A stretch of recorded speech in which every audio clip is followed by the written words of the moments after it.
Saudara, sidang lanjutan peninjauan kembali atau PK Saka Tatal dilanjutkan hari ini dan rencananya tim hukum dari Saka Tatal akan menghadirkan sejumlah saksi fakta. Langkah hukum ini dilakukan dengan harapan tentu saja PK Saka Tatal ini bisa dikabulkan oleh hakim. Meski dalam sidang sebelumnya jaksa menolak semua novum atau bukti baru yang diajukan. Lalu seberapa kuat saksi fakta yang dihadirkan nanti untuk jadi pertimbangan hakim? Pagi ini kita akan membahasnya dengan sejumlah narasumber yang sudah hadir ke studio. Sudah ada pakar hukum pidana dari Universitas Pelita Harapan, Prof. Jamin Ginting. Selamat pagi, Assalamualaikum Prof. Waalaikumsalam, selamat pagi Mbak. Selamat pagi ya. Kemudian juga melalui sambungan Zoom ada kuasa hukum dari Saka Tatal, Pak Edwin Partogi. Selamat pagi Pak Edwin. Selamat pagi Mbak Andisti, selamat pagi Prof. Jamin Ginting. Selamat pagi Pak Partogi. Kemudian juga ada kuasa hukum dari keluarga almarhumah Vina, sudah ada Raden Reza Pramadia. Selamat pagi Mas Reza. Pagi Mbak, pagi Prof, pagi Pak Edwin. Ya, Pagi, Pak oke. Reza. Setelah kemarin persidangan pada pekan lalu ini juga sempat dihadirkan ada kalau tidak salah 10 atau 11 novum begitu yang kemudian jaksa ini menolak novum yang dihadirkan atau diberikan oleh pihak dari Saka Tatal. Nah, hari ini sidang peninjauan kembali Saka Tatal ini akan menghadirkan saksi fakta. Nah, saya ke Pak Edwin. Pak Edwin, jadi bukti apa saja yang akan dihadirkan dan saksi fakta siapa saja yang akan dihadirkan untuk menguatkan dari peninjauan kembali terhadap Saka Tatal ini, Pak Edwin? Ya, kami akan menghadirkan sejumlah saksi fakta ya. Sejumlah saksi fakta ini pada pokoknya akan menjelaskan dua hal, yaitu bahwa rekayasa kasus yang terjadi, yang kemudian membuat 8 orang menjadi terpidana, ya, dan peristiwa sebenarnya dari apa yang dialami oleh dalam kematian Eki dan Vina. Ada berapa Kami saksi memiliki- fakta, Pak Edwin? Ya, sejauh ini yang saya ketahui sekitar mungkin ada 8 orang saksi fakta. 8 orang? Yang sudah kita siapkan, dan kita memiliki keterangan-keterangan yang baru yang belum pernah diungkap di persidangan, bahkan keterangan yang belum pernah dipublikasikan. Oke, ada 8 saksi fakta yang kemudian sudah disiapkan oleh tim kuasa hukum dari Saka Tatal yang tidak pernah sebelumnya dihadirkan berarti ya dalam sidang beberapa tahun yang lalu. Betul Mbak Adisti. Jadi salah satu syarat saksi dalam PK itu adalah kalau ada saksi dia belum pernah dihadirkan di persidangan sebelumnya. Liga Akbar salah satunya? Ya, Liga Akbar mungkin salah satunya, karena Liga Akbar memang belum pernah dihadirkan ketika persidangan terhadap Saka Tatal. Oke, dari 8 orang saksi yang kemudian sudah disiapkan, saksi fakta yang sudah disiapkan oleh tim kuasa hukum. Nah, apa yang jadi pertimbangan dihadirkan 8 orang ini? Selain memang tidak pernah dihadirkan dalam persidangan sebelumnya, apakah benar-benar saksi yang benar-benar ada di lokasi kejadian, termasuk juga saksi kalau tidak salah yang pertama kali menemukan Vina dan juga Eki di pinggir jalan pada saat kejadian, seorang security? Ya, itu kita punya banyak keterangan baru ya, bisa menjelaskan bahwa pada kasus ini nampak terlihat terang benderang adanya rekayasa kasus ya, yang memaksakan kehendak agar kemudian atas peristiwa kematian Eki dan Vina itu menjadi peristiwa pidana. Ya, kita punya bukti keterangan saksi yang menerangkan bagaimana keberadaan Eki dan Vina di waktu yang disebutkan atau dalam putusan terjadinya peristiwa pidana. Ya. Oke, saya ke Jadi kuasa tentu hukum. nanti kita akan dengar sama-sama di persidangan. Oke, jadi ada tim kuasa hukum menyiapkan ada 8 saksi fakta ya untuk hari ini ya. Lalu untuk ahli sendiri bagaimana, Pak Edwin? Ahli kan agendanya besok hari Rabu. Untuk ahli Ya, berapa yang kami sudah akan disiapkan? menyiapkan ahli untuk menyangkut soal manajemen penyidikan, ahli hukum pidana, ahli hukum sistem peradilan anak, ahli hak asasi manusia, ya, ahli dari kedokteran, untuk insya Allah kami hadirkan pada besok di sidang agenda keterangan ahli. Saya ke kuasa hukum dari almarhumah Vina dulu, Mas Reza. Mas Reza, tadi kan sudah dikatakan oleh Bung Edwin Partogi yang mengatakan memang ada 8 orang saksi fakta yang sudah disiapkan. Nah, kalau dari tim kuasa hukum dan keluarga almarhumah Vina sendiri, apakah nanti juga akan hadir dalam sidang PK Tatal hari ini, Mas Reza? Iya, kalau kita di pihak korban sih kan kita mewakilkan semuanya kepada pihak kepolisian dan kejaksaan ya Mbak, tapi kita tetap mengikuti kasus ini biar ada titik temu dan juga pelaku sebenarnya terungkap gitu Mbak. Jadi kita tetap masih tidak hadir karena kita sudah menyerahkan sepenuhnya kepada pihak kepolisian dan kejaksaan. Oke, Mas Reza, ini kan sebelumnya sempat ada anggapan bahwa Vina dan Eki ini diduga tewas karena pembunuhan. Kemudian sidang sebelumnya pihak Saka Tatal ini kan menghadirkan ada 11 atau 10 novum. Berarti Anda menganggapnya bagaimana? Apakah ini memang benar-benar pembunuhan ataukah memang ada dugaan kecelakaan di sini, Mas Reza? Jadi kami dari awal memang tetap berpegang teguh pada putusan dari Mahkamah Agung yang sudah inkrah bahwa ini memang pembunuhan berencana. Dalam artian seperti dari persidangan-persidangan di awal yang kita diwakilkan oleh Pak Rudiana itu semua sudah jelas dari mulai terutama hasil otopsi ya itu kan bukan seperti kecelakaan tapi memang lebih kepada benturan benda-benda tajam sampai ada yang hancur segala macam itu kita berpatokan itu memang dibunuh bukan seperti luka kecelakaan seperti itu. Oke, Pak Edwin, respon Anda bagaimana setelah kemarin pada sidang sebelumnya jaksa ini menolak 11 novum? Ada 10 novum Mbak Adisti. Kalau jaksa menolak novum dan kekhilafan hakim yang kami sampaikan pada memori PK, itu bukan hal yang luar biasa Mbak Disti. Oke. Jadi itu suatu hal yang biasa saja memang dilakukan jaksa atau dilakukan oleh para pihak yang sedang bersengketa di pengadilan. Tapi saya ingin sampaikan Mbak Disti untuk menerangkan pada menyampaikan pada Pak Reza termasuk publik ya, bahwa kalau kita membaca keterangan hasil visum dan forensik tidak ada luka tusukan maupun luka akibat senjata tajam. Gitu. Oke. Jadi itu fakta yang saintifik ya diterbitkan oleh dokter visum dan forensik. Bagaimana respon Anda, Mas Reza? Tidak ada luka bekas Iya, tusukan atau memang di senjata awal tajam? juga saya tidak menyebutkan itu luka tusuk, tapi luka dari benda-benda tumpul seperti itu, seperti dipukul, karena memang hancur di dalam. Karena kita ada lihat dari foto-foto yang diterbitkan dari Rumah Sakit Gunung Jati pada saat itu juga tidak ada luka tusuk ataupun luka seperti jatuh, seperti baret atau goresan-goresan daging yang terlepas gitu. Memang luka di dalam gitu Mbak. Itu kan sesuai dari hasil otopsi. Oke, jadi ini lukanya luka pukul kalau dikatakan oleh Mas Reza, Bung Edwin. Iya, jadi lukanya itu disimpulkan oleh dokter ya yang melakukan visum dan forensik luka trauma tumpul. Ya. Saya bahkan bisa membacakan itu di halaman berapa ya keterangan dokter tersebut. Kalau pada keterangan di Eki saja disebutkan di tubuhnya Eki tidak ditemukan luka akibat senjata benda tajam dan hanya luka terbuka gitu, di bagian dahi. Ya. Itu juga keterangan yang sama di almarhumah Vina bahwa tidak ada luka akibat benda tajam. Jadi maksud saya, mari kita kembali kepada hal-hal yang memang secara saintifik sudah dibuktikan dan disampaikan juga dalam persidangan.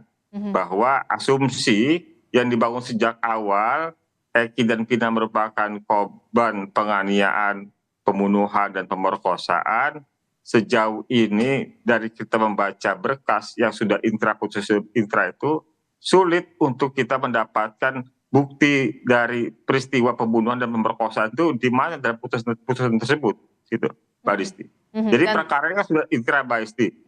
Seharusnya perkara sudah inkrah itu mudah bagi kita untuk menemukan bukti bahwa peristiwa yang dituduhkan itu memang terjadi.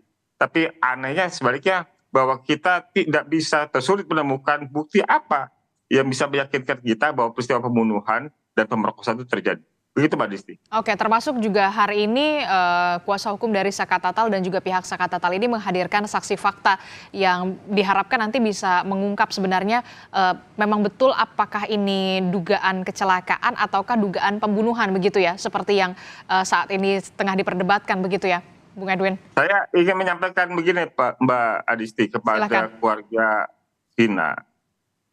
Ya, saya khawatir almarhumah Vina ini dan keluarga ini juga dicemarkan nama baiknya. Pertanyaan saya, apakah ya keberadaan klaim adanya sperma di organ vital Vina itu benar atau tidak? Oke. Gitu. Jangan-jangan almarhumah Vina mati meninggal dalam keadaan suci, tetapi karena disebutkan dalam hasil ekshumasi bahwa ada ditemukan sperma, ekshumasi dilakukan lebih dari 10 hari, dalam keadaan jenazah sudah membusuk, dalam keadaan jenazah sudah dimandikan secara Islam, dalam keadaan jenazah juga dibersihkan di rumah sakit, itu keberadaan sperma itu bisa jadi fitnah kepada almarhumah Vina. Ya, jadi kita balik, jangan almarhumah Vina meninggal dalam keadaan suci. Oke, respon Anda kuasa hukum dari almarhumah Vina? Iya, jadi kita tetap memegang teguh pada hasil dari putusan terakhir dari Mahkamah Agung, tetap semua itu sudah ada urutannya sesuai di BAP. Andai pun nanti ada perubahan-perubahan terbaru, ya kita pasti akan legowo dan mengikuti. Jadi sampai saat ini kita tetap berpegang teguh kepada putusan akhir dari Mahkamah Agung yang sudah inkrah. Itu sih Mbak. Oke, saya ke Prof. Jamin. Prof. Jamin, bagaimana Anda melihat kasus ini sebenarnya, termasuk juga salah satunya ya ini babak baru kita begitu ya. Hari ini Saka Tatal dan kuasa hukumnya menyiapkan ada 8 orang saksi fakta yang tadi disebutkan oleh Bung Edward, mengatakan diharapkan bisa mengungkap adanya dugaan rekayasa. Ya, tentu ini kan perkaranya beda ya, bukan perkara pokok perkara yang sedang diperiksa, tapi terkait dengan novum.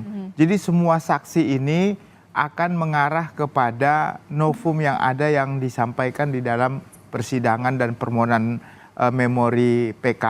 Jadi nanti ditanya, ada seperti kemarin, saksi kapan dapat novumnya, di mana dapat novumnya, dan bagaimana cara mendapatkan novumnya, dan apa yang akan Anda terangkan terkait novum ini, begitu. Jadi hanya sebatas itu saja. Novum itu, tapi kan pada pekan lalu kan memang novum ini memang sudah ditolak oleh jaksa, bukan bukti yang baru sebenarnya. Oh ya, makanya tadi Bang Edwin dibilang jaksa memang mempunyai tugas untuk membantahkan, itu kan lazim lah seperti itu. Tinggal nanti kan itu sebagai catatan saja bagi majelis hakim yang akan dikirimkan ke MA. Yang penting ini ada 2 paradigma baru sekarang yang muncul yang dibawa oleh kuasa hukum Saka Tatal ini. Kuasa hukum Saka Tatal ingin meluruskan kejadian ini ada kejadian sebagai kecelakaan tunggal. Kecelakaan tunggal. Di satu sisi sudah diputuskan adalah terkait dengan pembunuhan berencana. Berarti kan ada 2 kegiatan. Kalau sampai nanti contohnya lah ya, PK ini diterima sebagai suatu pertimbangan melepaskan Saka Tatal ini dengan alasan kecelakaan tunggal, otomatis 7 yang lainnya juga berarti itu ada peradilan sesat. Kenapa peradilan sesat? Artinya selama ini yang mereka peradilkan terkait dengan ini, bukti-bukti ini semuanya sesat semua karena tidak berasal dari peradilan yang memeriksa data-data yang benar begitu loh. Artinya dari awal sudah nggak benar begitu. Jadi benar-benar suatu hal yang datanya kurang pas begitu. Nah, makanya ini juga hakim juga harus hati-hati gitu ya dalam memeriksa putusan memori PK ini. Kalau yang saya lihat tadi dikatakan kenapa sampai ada putusannya menyatakan pembunuhan berencana, pastilah hakim sudah memeriksa berdasarkan bukti-bukti yang sudah otentik. Saya yakin juga hakim sangat profesional ya dalam memeriksa ini. Tapi kalau sampai ini putusannya menyatakan pertimbangannya, oh ini putus karena apa? Putus karena kecelakaan tunggal. Wadah. Berarti selama mereka periksa ini pengadilan negeri, pengadilan tinggi, kasasi. Ini berarti selama ini mereka bagaimana ya bisa menilai ini sebagai pembunuhan? Ya, ini makanya termasuk yang juga dikatakan Bung Edwin yang mengatakan ada dugaan rekayasa kasus di sini. ya Ini benar-benar harus dibuktikan oleh saksi fakta dan ahli. ya tentu kalau kita kaitkan dengan rekayasa kasus itu kan mulai dari penyidikan. Di mana contohnya Dede sudah mencabut menyatakan dia memberikan keterangan palsu. Lalu si Liga Akbar mencabut BAP-nya. Berarti kan mereka menyatakan kami ini enggak seperti itu. Kami ini ada orang yang menyuruh atau kami di bawah tekanan begitu. Nah, kalau itu benar semuanya kejadian, maka apa yang dijadikan dasar untuk menghukum 8 orang ini, kalau itu menjadi bukti yang sangat menentukan, berarti nggak benar semua putusan yang selama ini ada. Oke, kalau misalkan kita anggaplah Dede dan Liga ini memang dihadirkan sebagai saksi fakta yang kemudian sudah disiapkan oleh tim kuasa hukum. Lalu seberapa kuat saksi ini termasuk Dede dan juga Liga misalkan begitu, kalau memang nanti akan dihadirkan dan beberapa saksi fakta yang lain ini dihadirkan, ini bisa jadi pertimbangan hakim. Seberapa kuat? Ya sangat kuat saya kira, karena kalau kita lihat kan Dede ini kan mencabut ya keterangannya, dan dia juga menyatakan kalau yang diketerangannya itu tidak benar. Kalau tidak benar artinya semua yang sudah pernah diperiksa selama ini adalah tidak benar. Kalau tidak benar berarti bukan masalah pembunuhan lagi, atau Dede sama sekali tidak bisa dimintakan pertanggungjawaban. Jadi sebenarnya yang harus ditekankan oleh kuasa hukum Sakat Tatal ini adalah bahwa ini novum, benar-benar novum ini sangat menentukan. Jika ada sekarang ini dulunya dihadirkan, maka menentukan di novum didapat dari suatu usaha yang benar atau suatu tidak melawan perbuatan hukum gitu. Jadi novum ini benar-benar mempunyai kualitas. Jangan sampai nanti apa yang dikatakan jaksa benar. Oh, novum ini sudah pernah diajukan gitu sebelumnya begitu. Kalau sudah novum sudah pernah diperiksa dan dipertimbangkan, maka novum itu bukan novum namanya, ya. Dan yang kedua, novum itu harus mempunyai kualitas sebagai novum. Seandainya novum itu ada waktu sebelumnya, maka tindak pidana itu atau putusan itu berbeda begitu. Menurut Anda, penilaian Anda pada saat jaksa menolak novum yang diajukan oleh pihak Sakat Tatal? Ya, kalau novum itu dikatakan jaksa sudah pernah ada dalam berkas perkara, sudah pernah diperiksa, maka novum itu menjadi lemah dan bukan novum namanya begitu. Hanya novum yang belum pernah dihadirkan dan dipertimbangkan saja yang memiliki kualitas sebagai novum. Itu syarat pertama. Syarat kedua, novum itu harus memiliki kualitas pembuktian yang sangat menentukan. Jadi bukan menyatakan dia ada di situ lalu itu enggak. Contohnya yang paling penting Sakat Tatal dikatakan Sakat Tatal ini enggak ada di situ pada saat itu, atau dia ada di situ juga dia enggak melakukan berdasarkan keterangan saksi-saksi gitu kan yang ada didasarkan pada novum itu. Tapi itu yang paling penting gitu. Dan jadi bukan kita agak bergeser karena dari kuasa hukum Sakat Tatal ini mau menunjukkan ini bukan perbuatan pidana pembunuhan tetapi kecelakaan. Nah, bagaimana kaitan dengan Sakat Tatal? Yang penting harusnya fokusnya di Sakat Tatal tidak melakukan pembunuhan, dia tidak berada di situ atau tidak melakukan pembunuhan tersebut. Bukan menggeser perbuatan itu dari perbuatan pembunuhan menjadi kecelakaan tunggal begitu. Respon Anda, Bung Edwin? Ya, tadi saya sudah sampaikan Mbak Adisti. Mudah saja buat pihak jaksa atau siapapun yang meyakini bahwa putusan inkrah atas peristiwa pembunuhan dan pemerkosaan itu terjadi. Ya, tolong tunjukkan bukti apa yang dimiliki mereka meyakini bahwa peristiwa pembunuhan dan pemerkosaan itu terjadi. Gitu. Bukan sekedar bicara bahwa putusan itu sudah inkrah, ya. Karena memang dalam praktek persidangannya itu tidak ada bukti-bukti mendukung terjadi peristiwa tersebut. Tanggung jawab pembuktian itu kan seharusnya ada pada jaksa. Tapi beban pembuktian pada perkara 8 terpidana ini semuanya dibebankan kepada keterangan tersangka di BAP ketika mereka di BAP dahulu yang diambil sebagai alat bukti petunjuk. Kalau kemudian pada novum kemarin yang kami sampaikan jaksa menyatakan sudah pernah, itu sama sekali tidak benar. Itu hanya upaya penyesatan opini saja. Karena yang kami hadirkan belum pernah dihadirkan di dalam persidangan Saka Tatal. Yang mana, novum yang mana, Bung Edwin? Yang menurut dari kuasa hukum Saka Tatal ini belum pernah dihadirkan? Ya semuanya, 10-10-nya lah. Kalau dari 10 itu ada yang pernah dihadirkan di persidangan, namanya bukan novum. Tapi karena ke 10 novum yang kami sampaikan belum pernah dihadirkan pada persidangan Saka Tatal, itu namanya novum, Mbak. Ya. Yang sederhana saja yang ingin saya tanyakan kepada siapapun yang membaca, memahami, berusaha memahami dari kasus ini ya. Kalau peristiwa penganiayaan yang disebut dengan pembunuhan dan pemerkosaan itu terjadi di lahan kosong belakang showroom, apakah di dalam putusan atau dalam persidangan ketika itu ada bukti-bukti bahwa di TKP lahan kosong belakang showroom itu ada bukti darah korban? Apakah ada bukti di alat kekerasannya, yaitu bambu, batu, dan samurai darahnya korban? Apakah ada bukti di motornya korban sidik jari pelaku? Apakah ada bukti di badan pakaian pelaku darahnya korban? Gitu.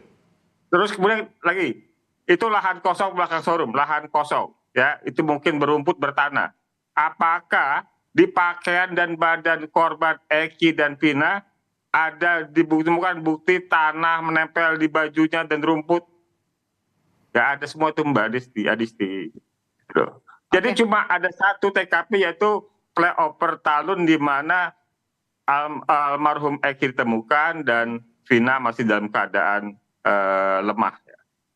Oke, jadi yang Anda ingin dan tim kuasa hukum adalah tekankan adalah ini bukan dugaan pembunuhan, tapi kemudian kecelakaan begitu ya, yang ingin Anda buktikan bersama dengan saksi fakta yang akan dihadirkan hari ini juga.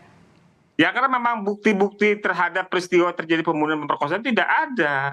Makanya kami sering sampaikan, bila ada yang meyakini peristiwa itu ada, bukti apa yang dirujuk, gitu. Ya, silakan saja, bukti apa yang dirujuk. Oke, tapi saya gini ke Prof. Prof, ini kalau misalkan kita lihat ya kan, kemarin kan jaksa ini sudah menolak ya, mostly menolak novum yang kemudian diajukan oleh kuasa hukum Saka Tatal, meskipun kuasa hukum Saka Tatal mengatakan ini adalah bukti yang tidak pernah diperlihatkan atau dipertunjukkan di sidang sebelumnya beberapa tahun yang lalu. Lalu kesaksian saksi fakta hari ini apakah masih relevan untuk menguatkan novum? Jangan dijawab dulu, Prof. Jamin. Tetaplah bersama kami di Sapa Indonesia Pagi. Anda masih bersama kami di Sapa Indonesia Pagi. Saudara, kita masih melanjutkan perbincangan kita hari ini. Yang kita tahu hari ini sidang peninjauan kembali atau PK terhadap Saka Tatal ini kembali dilanjutkan. Dan rencananya pihak dari Saka Tatal ini, dari tim kuasa hukum Edwin Partogi mengatakan ada 8 saksi fakta yang sudah disiapkan untuk memberikan keterangannya di muka persidangan di hari ini. Saya ke Prof. Jamin. Prof. Jamin, ini kan kalau kita lihat ada 10 atau 11 novum yang kemudian sudah diberikan kepada muka persidangan pada sidang sebelumnya yang kemudian sudah ditolak oleh jaksa begitu ya. Nah, apakah kesaksian dari saksi fakta ini, keterangan dari saksi fakta yang disiapkan oleh Saka Tatal ini masih relevan untuk menguatkan novum? Prof. Ya, tentu dasar pertimbangannya adalah fakta ini akan menerangkan apa itu novum, ya, apa hubungannya dengan keterangannya dia sampaikan. Kalau dia menerangkan novum itu mempunyai kedudukan yang signifikan, jadi saksi ini ingin menerangkan bahwasanya novum itu benar dia dapat, kapan dia dapat, tidak lebih dari 180 hari sejak diajukannya memori PK, lalu dia menerangkan tentang bahwa novum itu sangat signifikan. Seandainya novum itu ada pada saat itu, maka nggak mungkin Sakata tadi diputuskan bersalah begitu melakukan tindak pidana. Atau yang disampaikan kuasa hukumnya tadi, novum ini sebenarnya mau nerangin tentang apa sih? Mau nerangin tentang bahwa Sakata tidak melakukan perbuatan pidana, atau ingin menerangkan kejadian ini bukan adalah perbuatan pembunuhan tetapi kecelakaan tunggal. Tapi kalau saya melihat tadi arahnya, kuasa hukum ini lebih kepada ingin menerangkan kalau ini bukan pembunuhan tadi ya, tapi adalah kecelakaan tunggal. Nah, bagaimana nanti endingnya? Endingnya ada dua kemungkinan ya. Kalau dikabulkanlah permohonan PK ini, maka mengadili sendirinya menyatakan contohnya Sakata tidak terbukti melakukan tindak pidana pembunuhan. Tapi nanti pertimbangannya beda-beda. Ada dua pertimbangannya. Satu, memang Sakata tidak terbukti berdasarkan bukti yang ada. Yang kedua, menyatakan kalau ini bukan tindak pidana pembunuhan, tetapi tindak pidana kecelakaan tunggal. Kalau tindak pidana kecelakaan tunggal, berarti tidak ada yang dimintakan pertanggungjawaban pidana. Karena apa? Itu salahnya sendiri contohnya ya. Pelakunya yang mengendari motor dan meninggal begitu ya. Kecelakaan tunggal. Ya, itu kan kecelakaan tunggal kan. Tapi kalau kecelakaan tunggal berarti kan Sakata bukan pembunuh gitu. Dan 7 terpidana lainnya juga bukan pembunuh.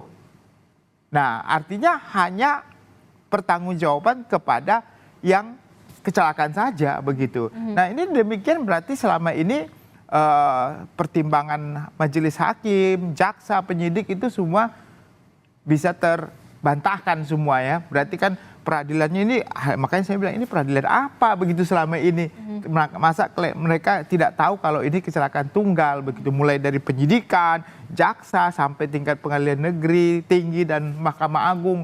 Begitu. Oke, Prof. Tadi kan Anda menyebutkan kalau, ya kan, kalau memang nantinya PK ini dikabulkan, berarti kan ada 2 peluang ya? Iya. Peluangnya adalah Sakata tidak terbukti melakukan tindak pidana pembunuhan, atau tindak pidana pembunuhan tidak ada, tapi yang ada adalah kecelakaan tunggal, begitu berdasarkan pembuktiannya tadi. Oke, berarti Sakata berarti sudah otomatis terbebas dari itu? Iya, artinya tidak ada tindak pidana, berarti kan tidak terbukti melakukan tindak pidana sebagaimana yang dituntut oleh jaksa penuntut umum begitu. Berarti dia dinyatakan bebas dari perbuatannya tidak terbukti. Nah, lalu bagaimana nasib dengan 7 terpidana yang masih ada di penjara saat ini ketika nanti ada PK itu keluar begitu? Apapun nanti keputusannya ya? Iya, kalau putusannya mengabulkan dengan menyatakan bahwasannya Sakata tidak terbukti melakukan tindak pidana dengan pertimbangan hukumnya adalah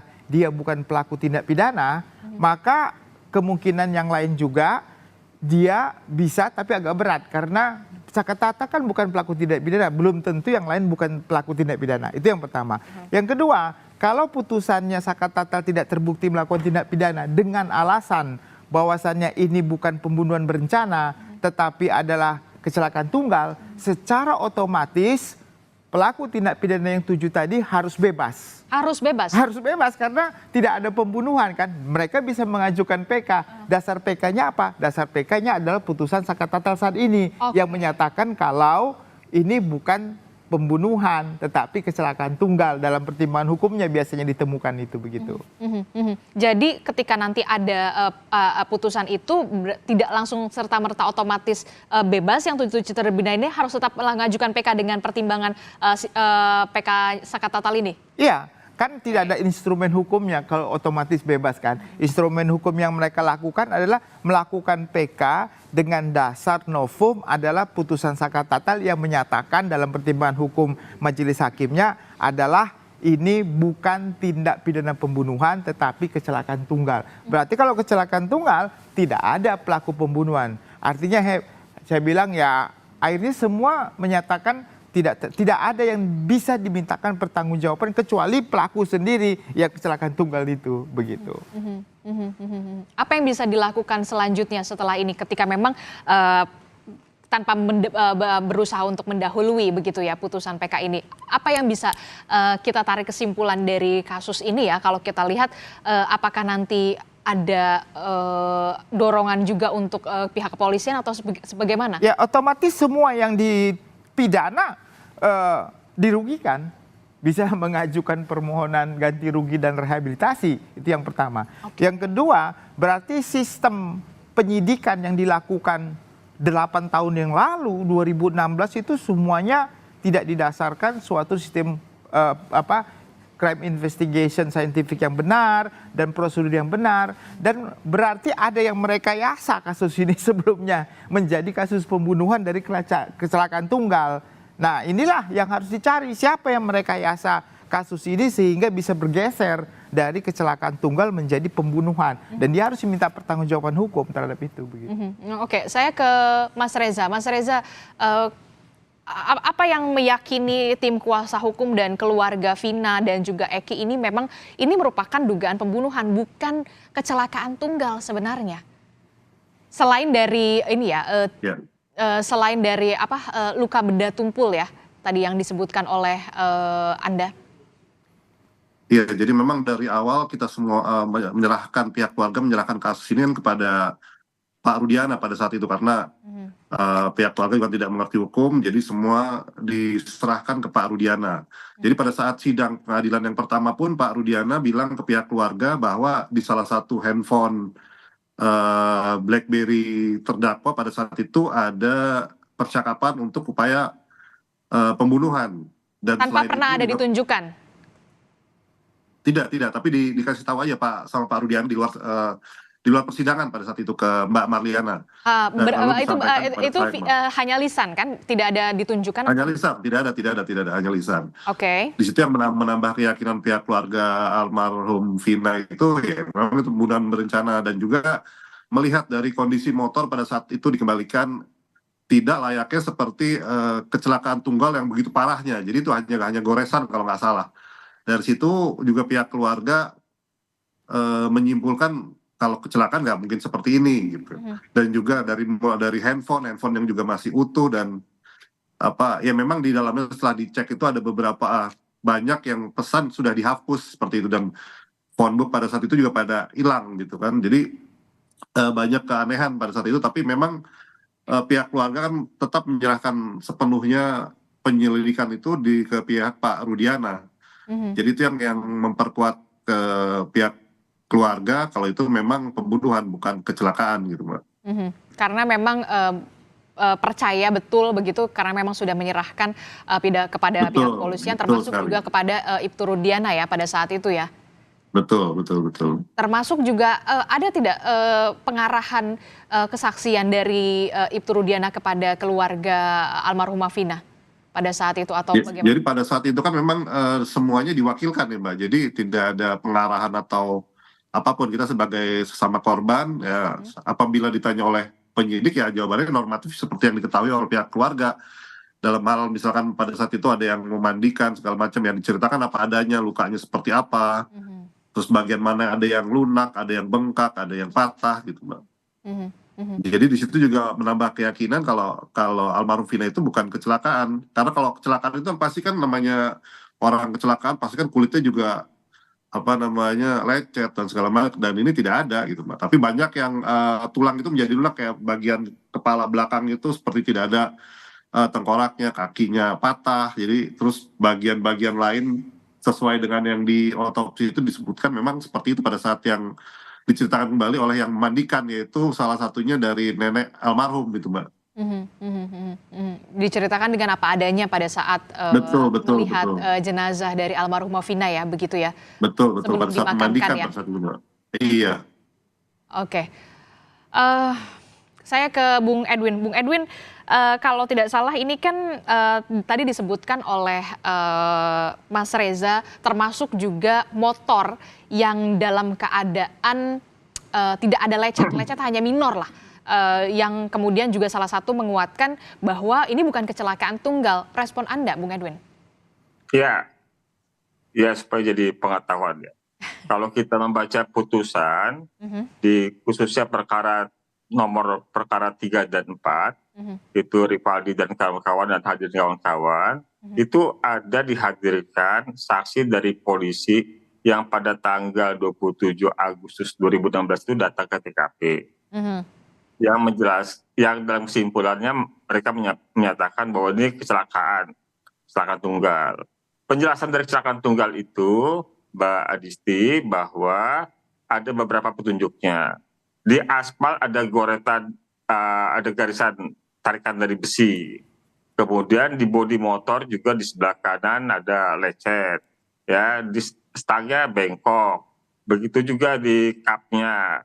Di ban depannya juga ada bekas semen, ya, ada atau bekas putih dari aspal, ya. Kemudian juga di marka jalan itu ada menempel cat dari kendaraan bermotor. Ya. Bahkan kemudian ditemukan daging di tiang penerangan jalan umum, ya, yang diperkirakan oleh polisi yang datang sana bahwa korban terpelanting sejauh 3 meter.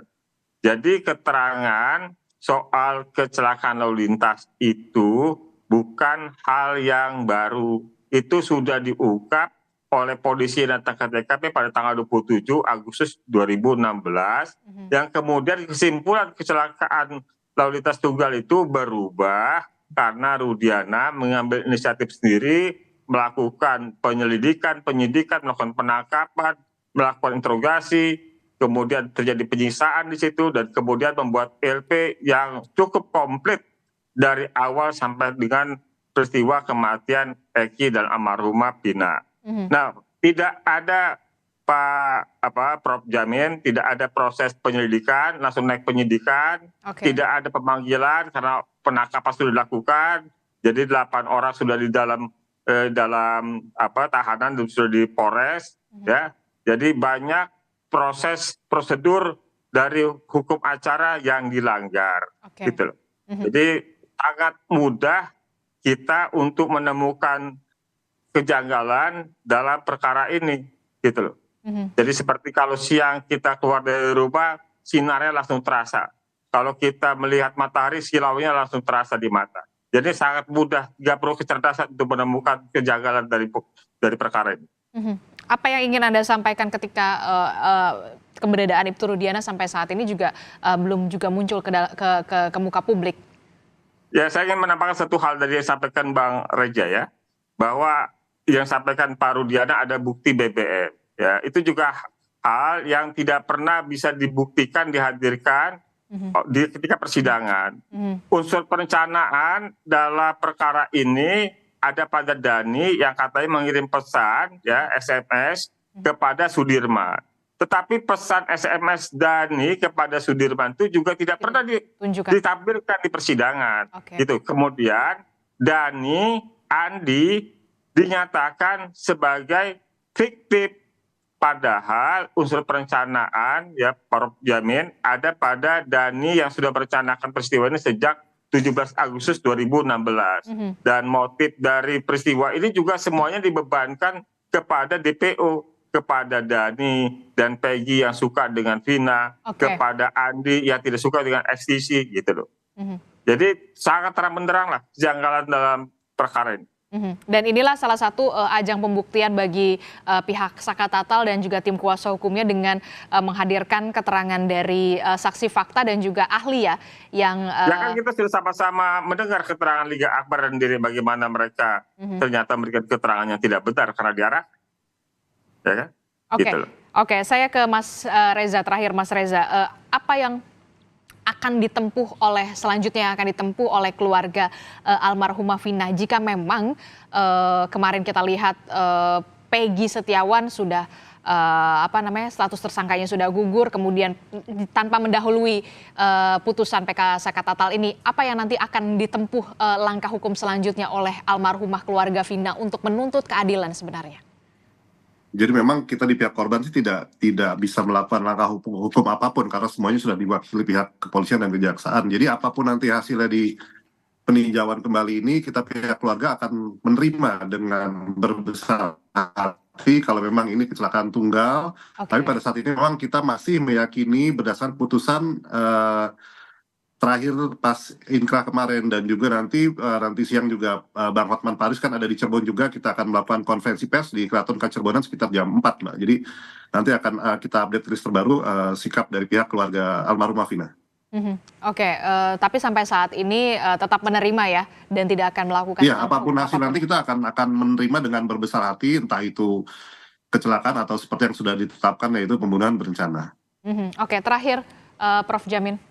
Ya, tentu kita mendukung terus ya, karena yang mau kita cari kan adalah kebenaran material ya.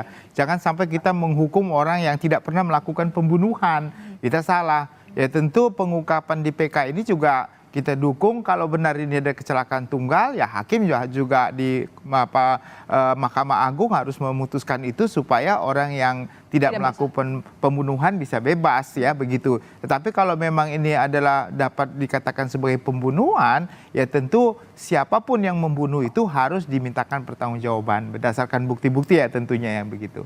Oke, kita nanti kan bagaimana persidangan lanjutan dari sidang peninjauan kembali terhadap Saka Tatal yang akan digelar di hari ini dan besok akan menghadirkan ahli ya. Kita akan tunggu bagaimana keterangan dari saksi fakta dan juga ahli. Kalau hari ini saksi fakta yang sudah disiapkan oleh kuasa hukum dari Saka Tatal ini ada 8 saksi fakta. Terima kasih Bung Edwin Partogi telah bergabung bersama kami, kemudian Mas Reza, terima kasih, dan juga Prof. Jamin sudah hadir ke studio, terima kasih.